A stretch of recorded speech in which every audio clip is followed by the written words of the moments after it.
Action కోసం రెడీగా ఉన్నారా లేదా అనేది రివ్యూ చేసుకోమని చెప్పడం జరిగింది. ట్రాన్స్పోర్ట్ డిపార్ట్మెంట్ వెహికల్స్ని అందుబాటులో తీసుకొచ్చే పరిస్థితి ఉంటే దాన్ని ఏ విధంగా మొబిలైజ్ చేస్తారు అవన్నీ కూడా అనలైజ్ చేసుకోమని చెప్పడం జరిగింది.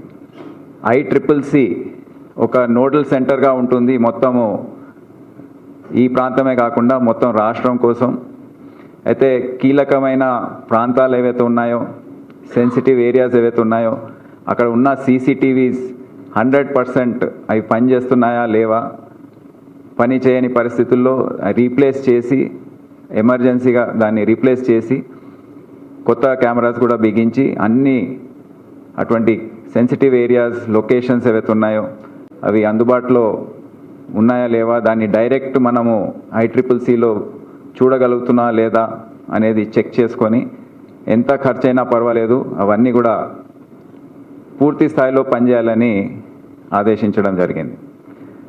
సమన్వయం కోసం అన్ని స్థాయిలో, రాష్ట్ర స్థాయిలో అధికారులు ఎవరైతే ఉన్నారో, HODs ఉన్నారు, ప్రిన్సిపల్ సెక్రటరీస్ ఉన్నారు, వాళ్ళందరూ కూడా వారికి తగిన రీతిలో WhatsApp groups, coordination groups form చేసుకొని రాష్ట్ర స్థాయి, జిల్లా స్థాయి, మరి mid level officers, police station స్థాయి వరకు ఈ వాట్సాప్ గ్రూప్స్ కానివ్వండి, వేరే కోఆర్డినేషన్ గ్రూప్స్ ఏవైతే ఉంటాయో అన్నీ కూడా పెట్టుకొని పూర్తి సమన్వయంతో అందరూ పనిచేయాలని, ప్లస్ ఒకరి ఏదైనా ఆలోచన వస్తే అది తక్షణమే ఈ గ్రూప్స్లో అందరితో షేర్ చేసుకొని అందరూ ఒక కోఆర్డినేటెడ్ రీతిలో ఈ చర్యలు తీసుకోవాలని చెప్పడం జరిగింది.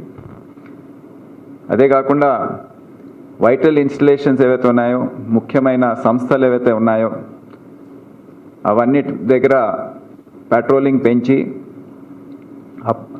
భద్రత చర్యలు ఏవైతే ఉన్నాయో అవి పెంచాలని చెప్పారు. Foreign embassies